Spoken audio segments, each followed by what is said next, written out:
What's your name? My name is Mikhail Hassan. And you? And my name is Ashraf Shahab. Okay. So present, past, right? Yes, sir. So yes, what do you do every day? I drink tea. I drank tea. I wake up early in the morning at 9 a.m. I woke up early in the morning at 9 a.m. I play football. I played football. I study at 9 p.m.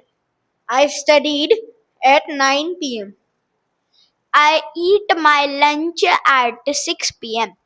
I ate my lunch at 6 p.m. I play cricket at um, uh, 7 p.m. I played cricket at 7 p.m.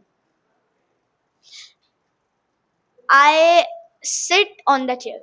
I sat on the chair.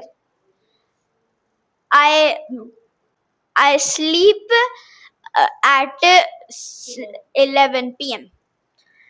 I slept at 11 p.m. Very good. Well done. Good job.